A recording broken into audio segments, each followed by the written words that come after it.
Bonjour à toi cher aventurier des internets et bienvenue sur Cogite, ici Guillaume pour une nouvelle vidéo, mais pas de chronique cette fois, et bien une nouvelle série. La première histoire d'invention avec une des plus importantes inventions de l'histoire, j'ai nommé le sandwich, comme tu as pu le voir dans le titre. La définition. Mais alors qu'est-ce que c'est un sandwich? La question paraît évidente et pourtant vous allez voir que non et qu'elle donne même lieu à de régulières controverses. La définition la plus courante est celle d'une garniture entre deux tranches de pain. Le Larousse nous dira tranche de pain entre lesquelles on met une tranche de jambon, de fromage, etc. Le petit Robert, lui, nous dira mais constitué de deux tranches de pain entre lesquelles on place des aliments froids et il nous précise que c'est un casse-croûte. La controverse. La définition paraît simple, mais alors où apparaît la controverse? Alors, premier exemple, aux États-Unis, la question s'est déjà posée.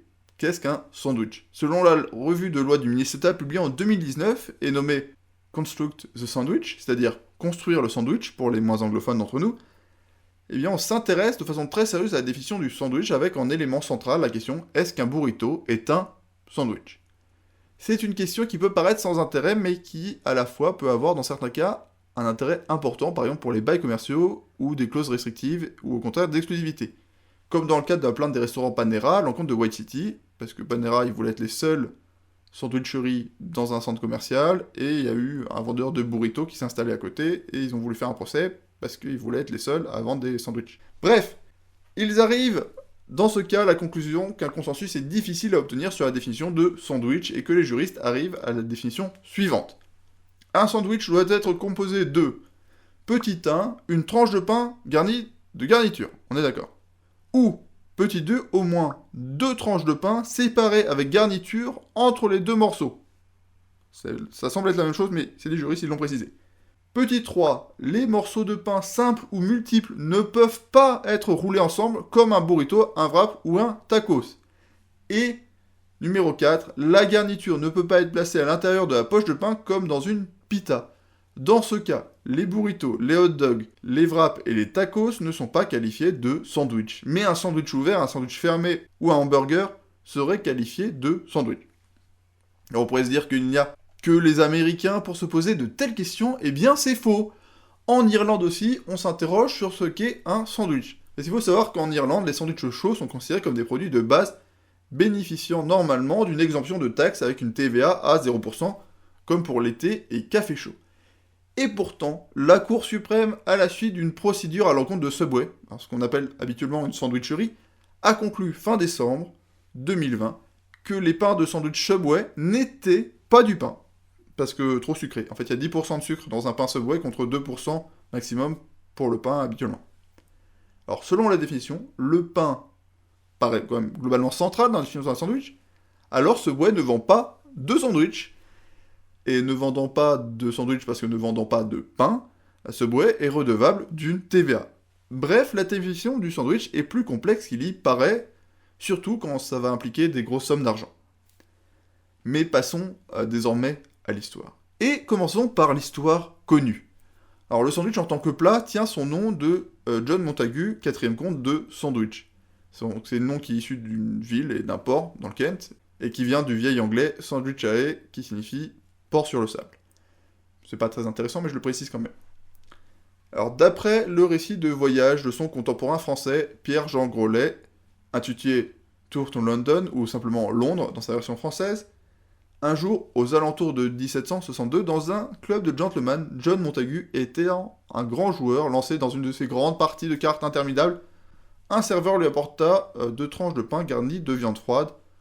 On parle bien de sandwich, mais il n'est pas nommé, que ce soit dans les éditions françaises et anglaises, il est seulement indiqué qu'il était nommé d'après le ministre qui l'a imaginé. La vérification de ce point était particulièrement longue, mais j'ai fini par trouver les versions françaises de 1774, puis 1770, donc qui est la première édition, et l'édition anglaise de ce texte datait donc de 1772. L'extrait, l'évocation de ce cas particulier que nous connaissons pour l'ensemble, d'un joueur de cartes, et donc, bien, dans les textes, ce n'est pas une théorie, ce n'est pas un mythe. Mais alors, pourquoi la date de 1762 est-elle admise alors que la date n'est pas évoquée chez Grolet et que la première édition de son livre date de 1770 ? Eh bien parce que la première évocation du sandwich apparaît dans le récit de première main de l'auteur anglais Edward Gibbon dans son journal. Alors malheureusement, si j'ai pu retrouver la trace du livre, je n'ai pas pu le lire, et du coup j'ai pu seulement trouver quelques extraits en rapport avec le sandwich. Gibbon parle d'une scène de The Cocoa Tree, donc le cacaotier, c'est un club de la haute société londonienne qui était populaire auprès des politiciens à l'époque. Et d'après ses mots, cet endroit offre chaque soir une vue vraiment anglaise, 20 ou 30 peut-être des premiers hommes du royaume à la mode et à la fortune, soupant à de petites tables recouvertes d'une serviette au milieu d'un café, sur un morceau de viande froide ou un sandwich, et boire un verre de punch. Au moment même où les impressions donc, de Gibbon étaient publiées, un autre sandwich se préparait dans un autre quartier de Londres, la Shakespeare Tavern, où des hommes se rassemblaient autour de leur club de bœuf, des dîners exclusifs réservés aux hommes, insinuaient l'interprétation du chef d'un sandwich, donc steak de bœuf littéralement coussiné entre le pain. Donc le Sandwich Club existait donc déjà, et c'est parce que le sandwich, sous ce terme, est évoqué dès 1762 que l'on peut dater l'invention et l'anecdote de Grosley de 1762, malgré la publication de son livre en 1770. Cependant, on a évidemment quelques critiques, parce que d'après l'historien britannique Nicolas Rogers, cette théorie est vraisemblablement une invention. Le texte de Grosley étant qualifié par lui de simple brochure de voyage sans preuve, et pour lui il ne semble pas très probable que cela soit vrai étant donné que Montagu était ministre, comme indiqué dans l'anecdote, et trop occupé pour passer des heures à des tables de jeu. Il aurait pu mettre au point ses repas pour pouvoir manger sans interrompre son travail et en gardant les mains propres. Car oui, Montagu, comme comte de Sandwich, était surtout connu comme diplomate et premier lord de l'amirauté. Thomas Cook nommant d'ailleurs 2 archipels à son nom, donc les îles Sandwich, qui sont aussi aujourd'hui connues sous le nom d'Hawaï, et les îles Sandwich du Sud, connues aujourd'hui sous le nom d'îles Sandwich du Sud, et qui sont et restent à la fois inhabitées et revendiquées par l'Argentine. L'histoire est belle, mais aussi simple. Trop simple. Comment est-ce que personne n'aurait pensé à mettre un bout de viande ou de fromage entre 2 tranches de pain avant Montagu ou son majordome à la fin du XVIIIe siècle? Alors j'ai poursuivi mes recherches et j'ai identifié un nouveau texte plus ancien parce qu'il va dater de 1673, écrit par John Ray, un membre de la Royal Society.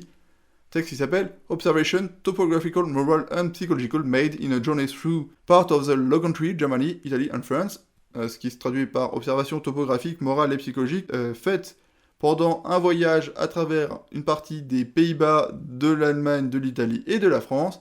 Bienvenue dans l'histoire méconnue sandwich. L'histoire méconnue, les tavernes hollandaises du XVIIe siècle. Le précurseur culinaire immédiat du sandwich anglais se trouvait donc aux Pays-Bas au XVIIe siècle, où le naturaliste John Ray a observé dans les tavernes du bœuf pendu au chevron, qu'il coupait en des tranches minces et mangeait avec du pain et du beurre en déposant les tranches sur le beurre.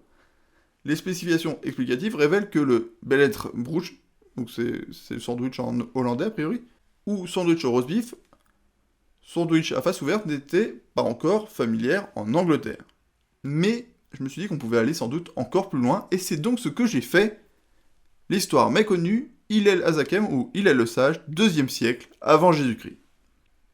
En poussant un peu les recherches sur le sandwich, on finit par identifier un rabbin né à Babylone en 112 avant Jésus-Christ et mort en l'an 9 à Jérusalem à l'âge de 120 ans. Hillel Hazakem ou Hillel le Sage est particulièrement connu d'après ce qu'on en sait dans les textes rabbiniques, et on découvre par ces textes que Hillel était un précurseur du sandwich. Encore aujourd'hui, dans le Seder de la Pâque, qui est la commémoration annuelle de l'exode d'Égypte, sont reconstituées les anciennes coutumes de la Haggadah dans la section de Koresh, qui peut se traduire donc Koresh par sandwich.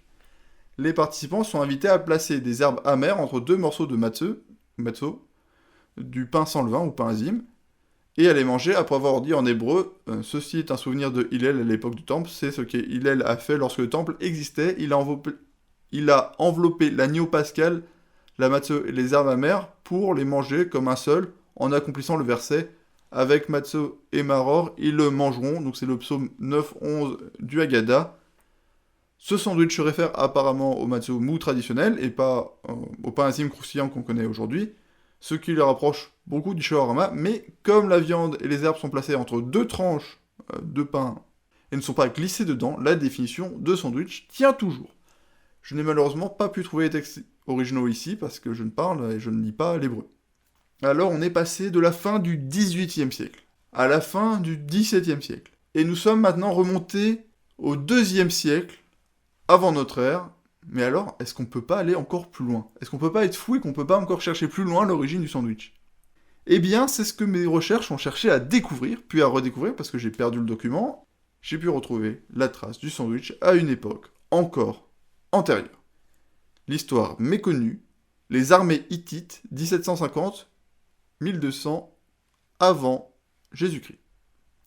Dans un article de 2018 du journal de sciences et de technologie culinaire, on a un article titré Études sur les cultures gastronomiques des civilisations post-néolithiques en Anatolie de Serdar Oktay ou Study on Gastronomic Culture of Post-Neolithic Civilization in Anatolia, Journal of Culinary Science and Technology.